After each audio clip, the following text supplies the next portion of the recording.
Howdy, Hawk Radio. Welcome to Season 2, Episode 6 of Emily's Playhouse on Hawk Radio. I'm Emily, and we had a really busy week this week. I had the Rocky Horror Speakeasy show last Saturday, a week from tomorrow, and that was the first time we ever did that kind of thing, so that was really cool. It went really well. There was another event going on at the same time as ours, so it was kind of funky, but we had a great team, and we had a great turnout despite all the craziness, and everything just worked out nice. Like, I feel like every show is like that. It's really crazy and everybody's really stressed, but we keep our cool and we put on a great show. So come see us if you haven't already before. We perform every second and fourth Saturday at the Bellagio Cinemas of Carrollwood on North Dale Mabry Highway. And yeah, so that means we have a show next week. So come on out. It's just a regular show. No speakeasy theme, I don't think. But I will let you know. That day I also went to my alumni, my alma mater, Plant City High School, because they are going to be doing Little Shop of Horrors for their spring musical, their big spring musical. It's been a while since they did an actual, like, well-known musical. Like, they did Aladdin last year, but it was all in Spanish. I saw it. It was really good, but it was all in Spanish. But now they got a ton of money, and they got the rights to Little Shop of Horrors. That's something they've been planning since I was in high school, and I'm really upset because I graduated, and I really love that musical. I'm a huge fan of Little Shop of Horrors, so I'm really sad that I can't be in it. But I messaged my old theater teacher, Audrey Schmidt, and I asked, hey, can I come help and just lend my assistance to building the set? Because I know they're doing it. They're doing it like April, I believe. They're performing it. And I helped build the set. I painted some of the set pieces. So go check that out. Go check out some of the set pieces that I helped paint. Lots of bricks. Lots of bricks. Brick-filled day. But yeah, definitely go check out Little Shop of Horrors, performed by my friends at the theater department of Plant City High School when it comes out. Speaking of theater, my friends at the Carrollwood Players, Best Little Whorehouse in Texas, that movie with Dolly Parton, it was a show, and then they made it a movie, and Dolly Parton sings that song that Whitney Houston stole in it. Yeah, my friends are doing that at Carrollwood Players, and I think it opens like today, actually. I've been promoting it for a couple weeks, and my friend Allison is playing a bunch of characters in it, and her husband Puck is working on it, and my friend Pablo is in it too, and my friend Crystal. All my Rocky friends are into theater. Most of them are, at least.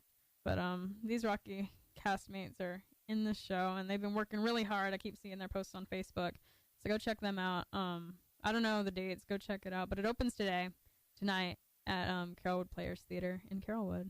And also, I believe opening today is Olivia was here a couple weeks ago, earlier in the month, to promote her show Ragtime, and that opens today too.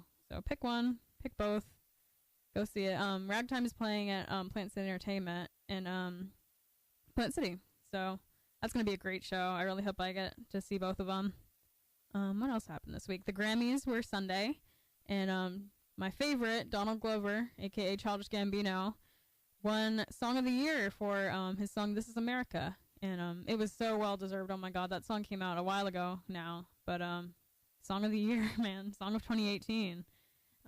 If you haven't seen the video for it, you should, because it's super, super deep. You see something different in it every time you watch it, and it's so powerful. Great song, super catchy, well deserved. And Cardi B won Album of the Year. I don't know what the name of her album is, but she won the last award of the night, and everybody was really upset because Mac Miller, the rapper who dated Ariana Grande and then died, he was nominated too, and they flew his parents out and said they had like a big slideshow about Mac Miller, and he was featured in the In Memoriam, but that was about it. And then he didn't even win Album of the Year, so everybody was really upset that they flew his parents out to see him lose live. So that's really upsetting. But congratulations to Cardi B, I guess, for Album of the Year. I don't really care for her, but I'm going to be talking about her today, actually. We'll get to that in a little bit. And then Tamar Braxton won Celebrity Big Brother this week, too. It was a season. The final two were Ricky Williams, the football player, and Tamar Braxton of the Braxton family, Toni Braxton's younger sister, and Tamar ended up winning. It was really upset. She won like unanimously, and it was a 2-hour long episode, and Ricky Williams chose her. Like, he had to pick, there was like final 4. He evicted the last 2 and took Tamar to the end, and he ended up losing unanimously. And it was really, I felt bad for Ricky. But congratulations to Tamar. It was a great season. Can't wait for next time. Can't wait for the regular Big Brother this summer. So this week, I'm going to be talking about the movie Armageddon that I watched a couple weeks ago. And I have a lot to say about it. I have a bunch of stuff written down here, so it should be fun. And then I couldn't decide on what else to talk about today. And I was watching Netflix last night. So I guess I'm also going to be talking about Bert Kreischer, the stand-up comedian. And then, as I mentioned before, I'm going to be talking about Bruno Mars and Cardi B's new song, because they just dropped it, like, yesterday at midnight. And I haven't heard it yet. I don't think I could play it on this particular program, but check it out if you haven't already. It is called, like, Please Me or something like that. And it's Bruno Mars, so you know it's got to be good. Him and Cardi B teamed up on Finesse Remix, his song Finesse from his phenomenal album, 24 Karat Magic, before. So that's a great song. Check that one out too if you haven't heard it. Who hasn't? If you've been living under a rock and you haven't heard the song Finesse by Bruno Mars, listen to it. So yeah, I'm also, in honor of Valentine's Day, I'm playing a bunch of love songs. And, well, I guess I'm playing a bunch of Aerosmith too because of Armageddon, but I'm playing a bunch of love songs. I reached out and asked everybody to send me some love songs. And I actually chose this first one because I know it is my parents' song, and they're going to be really happy that I played this song. So after this music break, we'll be back to talk about the movie Armageddon. Kind of setting the mood here. It's kind of sad. So stay tuned. We'll be right back. That was When a Man Loves a Woman by Richard Elliott. That was my parents' wedding song, so I decided I'd play that in honor of Valentine's Day. So, for this first segment, I'm going to be talking about the very sad movie, 1998 movie entitled Armageddon. I just watched it for the first time this week, so I'm kind of in that mindset. It was a really good movie, in my opinion, but we'll get to my opinion in a second. So, let's get started. So, Armageddon is a 1998 American sci-fi disaster film directed by Michael Bay. You know him from the Transformers franchise. And it was produced by Jerry Bruckheimer. You know him from like Pirates of the Caribbean and the National Treasure franchise. And it's starring Bruce Willis, because he's in every movie about space, so it only makes sense to cast him in this movie about space. Liv Tyler, the daughter of Steven Tyler. You see where I'm going with this. And Ben Affleck, whom everybody remembers from the PBS educational series, The Voyage of the Mimi.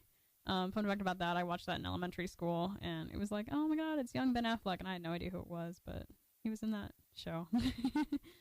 Anyway, the film follows a group of blue-collar deep-core drillers sent by NASA to stop a gigantic asteroid on a collision course with Earth. It begins with a large meteor shower obliterating the space shuttle Atlantis and devastating New York City. NASA discovers through the Hubble telescope that the meteors were propelled from an asteroid belt by a rogue asteroid roughly the size of Texas. Set to collide with Earth in 18 days and cause a second extinction event. I'm laughing at the size of Texas, not people dying. It's the second extinction event. The first one being the one that killed off the dinosaurs, obviously. There were no survivors. Maybe the roaches, but that's it. NASA scientists, led by Dan Truman, plan to trigger a thermonuclear detonation 800 feet inside of the asteroid to split it in two, driving the pieces apart so both will fly past the Earth. NASA contacts Harry Stamper, aka Bruce Willis.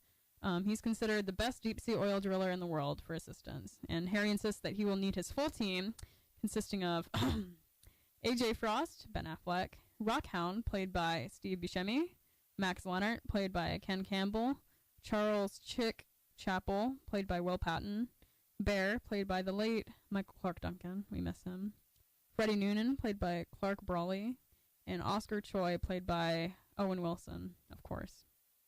He says he needs all of them to help execute NASA's plan, and they all agree to help. NASA plans to launch 2 specialized space shuttle orbiters, Freedom and Independence, to increase the chances of success. The shuttles will refill with liquid oxygen from a Russian space station before making a slingshot around the moon to approach the asteroid from behind. NASA puts Harry and his crew through a shortened and rigorous astronaut training program. During training, Truman and Harry are skeptical about the abilities of AJ, who has been dating Harry's daughter Grace, aka Liv Tyler, against Harry's wishes. So that's a whole subplot. Then, a meteorite destroys Shanghai. So the government is forced to reveal the asteroid's existence and their plan to the public. The shuttles are launched and arrive at the space station where its sole cosmonaut, 𝘗𝘭𝘦𝘢𝘴𝘦, played by Peter Stormare, helps with refueling. Somehow, don't ask me how because I don't know how it's possible, but somehow, a major fire breaks out during the fueling process, forcing the crews of both orbiters and Lev to evacuate before the station explodes in space. The shuttles perform the slingshot around the moon, but as they approach the asteroid, Independence's engines are destroyed by space debris, as you do, and it crashes, killing many pivotal characters. I won't spoil whom, but Grace, aware her fiancé AJ was aboard the Independence, is traumatized, believing he was killed. Spoiler alert, AJ survives the impact unbeknownst to the others and heads towards the other orbiter's landing site. Freedom, the other orbiter, lands on the asteroid but overshoots their target zone, landing on a much harder metallic field. With their drilling falling behind NASA's calculated schedule, the military initiates, quote, secondary protocol, unquote, which is a backup plan to remotely detonate the bomb at the asteroid's surface. Despite Truman and Harry's insistence, that would be ineffective. Truman delays the military, while Harry persuades the shuttle commander, Colonel Willie Sharp, played by William Fichtner. Fichtner. I know him. I know I've seen him in like Ninja Turtles, another Michael Bay movie, but I can't pronounce his name, so I apologize. William Fichtner, to disarm the remote trigger. The crew continues to go to work, but in their haste, they accidentally hit a gas pocket, blowing another pivotal main character into space. So, bye. As the world learns of the mission's apparent failure, another meteorite decimates Paris. Bye, Paris. All seems lost until the remaining crew members of the Independence arrive. With AJ at the controls, they reach the required depth for the bomb. However, flying debris from the asteroid kills yet another character, and in fact damages the bomb timer, meaning that somebody must stay behind on the asteroid to detonate the bomb manually. And that is where I will leave you guys hanging. So, I initially watched this movie because, as you guys know, I'm a huge fan of the band Aerosmith, and if I'm correct, this was around the time that they were kind of like making some sort of comeback. Like, they were popular back in the 1970s, and this movie came out in 1998. The following year, their Ride, Rock and Roller Coaster would debut, so Aerosmith was coming back into the lexicon in the late 90s and becoming relevant again. And I think we have this movie to thank for that, because 4 or 5 of their songs were included in the movie and on the soundtrack. One of those songs is, of course, their famous love ballad, I Don't Want to Miss a Thing. Everybody knows that song. I Don't Want to Miss a Thing was actually not written by Aerosmith, fun fact. It was written by a woman named Diane Warren. Warren was inspired to write the song while watching a Barbara Walters interview of James Brolin and Barbra Streisand. Brolin said he missed Streisand when they were asleep, and that's how the song was born. I don't want to close my eyes, don't want to fall asleep 'cause I miss you, babe, and I don't want to miss a thing. It became Aerosmith's biggest hit, and it helped introduce Aerosmith to a new generation of people. I wasn't born yet, so it wasn't me. Another fun fact about the song is that it was nominated for both an Academy Award for Best Original Song and a Razzie for Worst Original Song, and that just goes to show you how corrupt American politics really is. But yeah, it's a really passionate song, perfect for Valentine's Day, and I knew that it originated from this popular space movie that I'd never ever heard of before, and so I wanted to know the context of which the song fit into the plot of the movie, and now I know. I was actually riding to Disney with one of my Rocky Horror castmates, Pablo, a few weeks ago, and we were listening to Aerosmith on Spotify, and that song came up in the shuffle, and Pablo's older than me, right? He lived through the 90s, and he remembers when this movie came out, and we were thinking on the way to Disney, we were thinking, I asked him, do you think if they got somebody else to perform that song, or even if this movie didn't exist at all, do you think Aerosmith would be who they are today, where they are today? Specifically, would Rock and Roller Coaster still be starring Aerosmith, quote unquote, if it weren't for Armageddon? Pablo thought so, but it makes you think. Another fun fact about the movie Armageddon, This film is on the list of Roger Ebert, the film critic. It's on the list of Roger Ebert's most hated films. Michael Bay considers it one of his worst too because he only had 16 weeks to do the whole thing, but I think he's just making excuses. Ben Affleck has essentially disowned it from his anthology, his film anthology. And I admit there's a lot of things wrong with it. A lot of inaccuracies like a fire starting in space. Or another example, why was it easier to train oil drillers to become astronauts rather than training astronauts to become oil drillers? I'm pretty sure they explain that in the movie, and I'm not a good listener. But I'm sure CinemaSins is way ahead of me on that. But overall, I really did enjoy this movie. It was a real tearjerker. For real. My poor baby sister Kristen tuned in halfway through me sitting down and watching it for the first time. She'd never seen it either. And by the time I got to the ending, her face was red. And she was sobbing. Like, she was heartbroken. I'd never seen her so hurt by a movie before. I felt bad. And then she went to bed right afterward. Like, that's how she ended her day. In tears over Bruce Willis in space. And I felt bad. Kinda.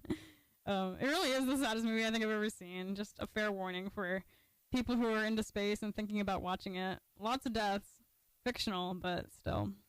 Space travel is something that we've witnessed and watched progress in our lifetime, so it hits really hard. Before, the saddest movie I think I'd ever seen was The Normal Heart. I've talked about it on here before, starring Mark Ruffalo and Matt Bomer about the AIDS crisis, but honestly, I think this movie might just have beaten it. So, there you go. That is the movie Armageddon from 1998. And, another fun fact about Armageddon. I have a lot of Armageddon fun facts in my back pocket. It has a ride at Disneyland Paris, I guess, a special effects kind of ride. I'm assuming it's kind of like, I haven't seen video of it, and obviously I haven't been to Paris, but I'm assuming it's kind of like Disaster that used to be at Universal, or the Twister ride at Universal, so I'm assuming it's kind of like that, where you're kind of like on the set of the movie, and it's like the special effects, how they did it. Special effects aren't that great in this movie. I'm going to be real. I'm going to trash talk this movie a little bit some more. They're not that great. There's a lot of explosions because it's Michael Bay. But, yeah. I think that ride at Disneyland Paris is actually closing down. And I know for sure that Rock and Roller Coaster in Paris, Rock and Roller Coaster avec Aerosmith, is going to be rebranded. Probably as an Iron Man ride. But that's really cool. I mean, I've talked about it here before. Iron Man is a contender, and Aerosmith's getting kind of old. I love them, but they're getting kind of old. They're not really for this generation, I feel like. They were popular in the 70s, and then they had their comeback in the late 90s because of this movie, and that was that. But yeah, I'm actually going to play that song, I Don't Want to Miss a Thing, by Aerosmith. I'm going to play it right now, because it's kind of I told you, it's a really passionate song, perfect for Valentine's Day. So in honor of Valentine's Day, I'm going to follow up this segment and my parents' wedding song with this love ballad by Aerosmith. It was like their top hit. It was like on the Billboard #1. It stayed there for weeks. So this is, I mean, it could be argued, but this is their biggest hit. So I hope you guys enjoy it. When we get back, I will be talking about the unofficial, self-proclaimed love of my life, Bert Kreischer. That's a new thing that I've discovered, so we'll see how that goes. Enjoy the song. Stay tuned. We'll be right back. That was I Don't Want to Miss a Thing by Aerosmith from the movie Armageddon. And you're listening to Emily's Playhouse on Hawk Radio. When we get back, I will be talking about stand-up comedian Bert Kreischer. But first, this is a very great cover by Aerosmith of a great song by the Beatles called Come Together. Stay tuned. We will be right back. That was Come Together by Aerosmith, originally by the Beatles. If you know what the lyrics of that song mean, please indulge me. I think it's about a politician, but those are pretty funky words. It could be about ponies and unicorns for all I know. It's the Beatles. They could write about anything.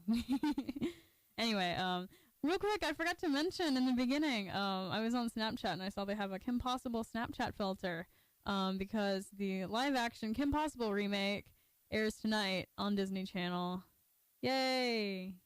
I think this is the first, I've talked about it before on here, I believe, so I'm going to make it really brief, but I think this is the first remake I'm really pissed that they're doing, because, like, Kim Possible was on TV during my lifetime, and it's only been like, I'm not that old. I'm gonna be 20 this year, so it's only been like 10 years that it's been gone since it's been on the air, and now they're already remaking it, and they're making a really crappy live action of it. At least Rufus is in it, and they got Nancy Cartwright to play Rufus, so I mean that's cool. And Christy Carlson Romano, the original Kim Possible, is supposed to be in it supposedly, but I have zero hope. I'm still gonna watch it though, but I have no hope. Check it out on Disney Channel tonight. But yeah, that's that. I am going to talk. Moving on, since it's the television segment, I'm going to be talking about Bert Kreischer, the stand-up comedian. God, I have awful taste in men. He's the love of my life. I swear. I dated him in a past life. Like, I feel like it. You know? You ever just see somebody and you're like, we would get along if we knew each other. Like, if you weren't famous, and yeah, we would get along very well. I like him a lot. He's hilarious. Bert Kreischer, aka the love of my life, is a stand-up comedian. I first saw him on Conan a few months back, and I died laughing. He was talking about a period party that he threw for his daughters, and that video is going around on Facebook, and it's just hilarious. You need to have seen that video if you haven't before, because yeah, it's just hilarious. He's not the kind of guy to talk about that subject matter, but it's just hysterical. And yeah, last night I was on Netflix. By the way, all the Monty Python movies are on Netflix, so while it's in my head, check out all the Monty Python movies. I was on Netflix last night, and my mom was telling me to watch Ken Jeong's stand-up special. Ken Jeong is he's from The Hangover, Mr. Chow. He jumped naked from a truck and beat up white people. Great movie. He's a stand-up comedian and a doctor. He has a Netflix special out. I forget what it's called. Yeah, I forget what it's called. Something about hoes. But it's his first Netflix special. My mom was watching it. She was dying, and she told me to watch it. So I'm like, okay. And then I got sidetracked because of Bert Kreischer. I ended up watching his first. I'd never seen. My friends are all into John Mulaney, and they like watch his Netflix special over and over. And I know John Mulaney from Big Mouth, but I haven't really watched his comedy. So I probably will eventually. But I like Bert Kreischer. He does his stuff shirtless. So there you go. So I was on Netflix last night. Distracted by Monty Python and Ken Jeong, and then but I ended up watching his Netflix special. It's called Secret Time, and I ended up watching it last night, and it's literally the greatest hour of my life. Like, I'm dead. Watch it now if you haven't already. After my show, obviously, and after you watch Monty Python. But actually, watch Bert Kreischer first, and then watch Monty Python, because there's a lot. Literally, it's the entire anthology. Besides Spamalot, I don't think Spamalot's on there. I think it used to be, but yeah, I was watching Life of Brian last night too. I stayed up really late last night. I watched Life of Brian. What do you call it? Holy Grail is on there. Their whole 4 seasons worth of Flying Circus is on there, so check it out. I'm getting off topic. Bert Kreischer. It's the greatest hour of my life. Watch it. But the cool thing about Bert Kreischer is that he attended FSU, Florida State University here in Florida. That's where my friend Rosa's going to school, so that's really cool. I've been there. I've been on the campus, so I am Bert Kreischer. You've never seen me and him in the same room. I could be him. No, but he's a huge drinker, huge partier. His big thing is that in 1997, Rolling Stone magazine named him the, quote, the top partier at the #1 party school in the country. And it was that article that actually inspired the movie National Lampoon's Van Wilder. So there you go. He had a really cool show on the Travel Channel called Bert the Conqueror for a while, where he would go around the country and ride roller coasters and do other stuff, go to weird Daredevil events and stuff, and just do crazy stuff. Yeah, I like that show. He went to I watched an episode on YouTube. He went to what do you call it? That place in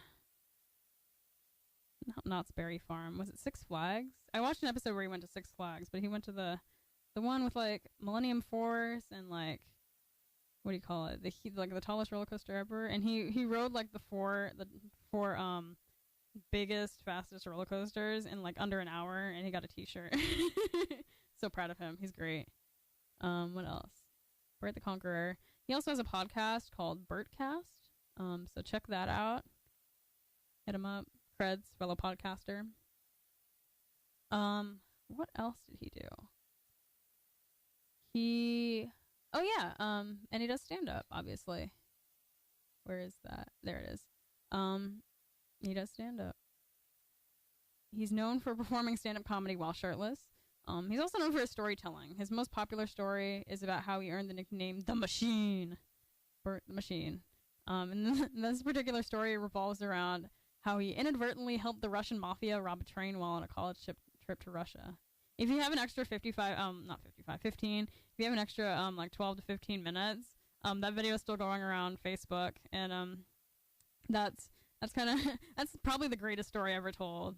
I also saw him on Hot Ones, that show about eating hot wings, and, I've been watching that show religiously lately, and I think his episode is arguably the funniest out of all of them. They have, 8 seasons worth now. They're on, season 8 now, and I think Bert Kreischer's is the funniest. He ends up taking his shirt off, and he just gets really sweaty, but he pulls through. Watch Bert Kreischer on Hot Ones, because it's hilarious. If you need a laugh, watch it. It's great.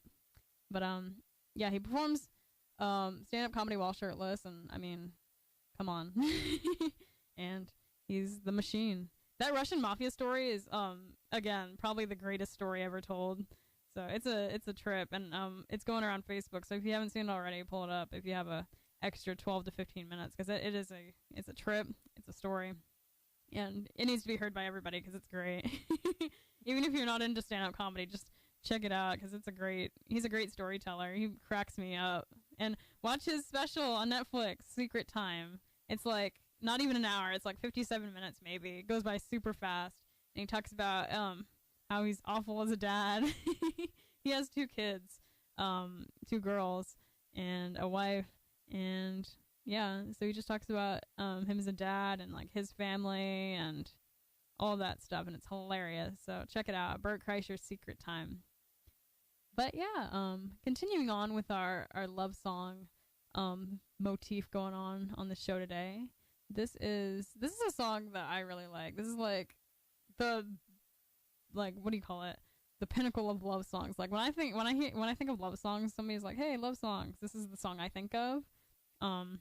It is called "I Swear" by 𝘗𝘏. So there's no swearing in it, but the song is called "I Swear." So after this brief music break, I will be back really quick to talk about Bruno Mars and Cardi B's new song. So stay tuned. After this music break, I will be right back. That was "I Swear" by 𝘗𝘏, and you're listening to Emily's Playhouse on Hawk Radio. When we get back from this music break, I will be talking about Bruno Mars, great Bruno Mars, and Cardi B's new song, "Please Me." I'm not going to play it, but we're going to talk about it. This song is "Thinking Out Loud" by Ed Sheeran. I've heard it played at every single wedding I've ever been to, so stay tuned. We'll be right back. That was "Thinking Out Loud" by Ed Sheeran. I haven't been to a lot of weddings in my life, but every single one I've been to, they've slow danced to that. It's I don't know what this generation is, but welcome back to Emily's Playhouse. Real quick, I'm just going to talk about Cardi B and Bruno Mars' new song. It is called "Please Me." This article I have pulled up the title is "Cardi B and Bruno Mars sample 𝘗𝘭𝘦𝘢𝘴𝘦 for steamy duet Please Me." Teasing is the name of the game here. Cardi B and Bruno Mars collaborated last year, as I said before, on Finesse Remix, and showcased how their opposing styles, her direct, bouncy punchlines and his stirring, slicing vocals, connected together flawlessly. They did for the music video, they did a tribute to In Living Color, and I thought that was amazing. That's great. My aunt used to be on that show, so it's awesome. The pair have now released a follow-up duet, "Please Me." Instead of retreating Finesse remixes, that's a weird way to put that song. Instead of retreating Finesse's jubilant ground, their new duet acts like a sexy, spiritual sequel that deals in terms of lust. We're not going to listen to it on this particular program, but you can check it out. It's up now, anywhere you listen to music, I guess. It's immediately clear what's going on from the moment that steamy production of "Please Me" begins. The tune sampled Joe Deshi's sensual 1995 hit Freakin' You, an essential tune to score anyone's bedroom Olympics, I guess, if you say so. Similarly, Please Me travels to the bedroom but takes place before anything happens. Cardi and Bruno are two characters. Cardi's a sexy siren teasing her partner with her moves, figure, and promises of things to come. And Bruno's on the receiving end of this sexual punishment, with the promise of imminent intimacy driving him crazy with anticipation. While Cardi breaks down an itinerary of the coming events, if she decides to let him sample what's on the chef's menu, Bruno turns into the human heart-eyed emoji, pleading for carnal activity. Sounds like a great song, you know, one that the whole family can listen to. Yeah, Cardi B, it says here that she made history as the first solo female rap album Grammy winner. Oh, the name of the album is Invasion of Privacy. And she said she shared the accolade with the late Mac Miller, so there's that, but still. Cardi and Bruno's new duet comes after the release of Money, her song from last year, Money, and in October, and the brief snippet of the new song she shared on Instagram in December. These could be the breadcrumbs leading to us to the grand prize, another solo LP, so there's probably another Cardi B album in the works. That's really cool. Anyway, yeah. So I guess I'm just going to start wrapping it up because it's 53 after. Listen to Please Me by Bruno Mars. Don't listen to it while your family's in the room, I guess. Listen to it on your own time. So today I talked about the movie Armageddon. Sad movie, but I definitely recommend it. I also talked about Bert Kreischer. He doesn't know it yet, but we're going to be married. Leave your wife. And then I just talked about Bruno Mars and Cardi B's new single, Please Me. They're a good team. I'm not a fan of Cardi B, but I'm a huge fan of Bruno Mars. He's an amazing performer, and we really need him in this day and age. I feel like we need the class that he has. And but I really like it when they combine their styles, like they said. It's really cool. But so next weekend, I'm doing the Rocky Horror Picture Show again. Don't know if I'm performing yet, but you should definitely check it out at the Bellagio Cinemas of Carrollwood. 11778 North Dale Mabry Highway, Tampa, Florida, 33618. Yeah. Check us out. Also, Bay Area Renfest is coming up. Come see my friend Pipsy Pinwheel. She's swallowing swords and stuff there. Say hey to the pickle guy. I've never been to Renfest, but I'm trying to get a media pass to go this year and shoot some video there and stuff. So that'd be really cool. Hit me up if you're heading out to Bay Area Renfest. Check out all the things I've told you to watch in this episode. Kim Possible is tonight, so we'll see how that goes. Maybe I'll talk about that next week. I hope you enjoyed the whole Valentine's Day motif I had going on. I did that for you guys. What else is going on? I think that's about it. Oh, go see Best Little Whorehouse in Texas. Go see Ragtime. Yeah, just have a great weekend, everybody. Tune in next week. I don't know what I'm talking about yet. Maybe Kim Possible. I kind of want to talk about Run DMC. That's kind of what I'm feeling right now. Let me know. Give me some songs to play in the comments. Let me know if you want to be on the show. You know, I'm here all semester, so hit me up. I don't like talking alone. I like having people to interview. So hit me up if you're interested. Follow me on Instagram at Emily's Playhouse. Follow my page on Facebook, Emily's Playhouse on Hawk Radio. Follow me on Twitter at Em's Playhouse. I post on there sometimes. That's where you can leave your feedback. That's where you can give me song requests. That's where you can send me messages just to say, hey. That's where you can ask to be on the show. So, yeah. And listen here every Friday at noon until 1 o'clock. hawkradio.primostream.com. I will be here. Same time, same place next week. Thanks for listening, you guys. This is Talk About You by Mika. I'm playing this for my friend Olivia. We'll see ya.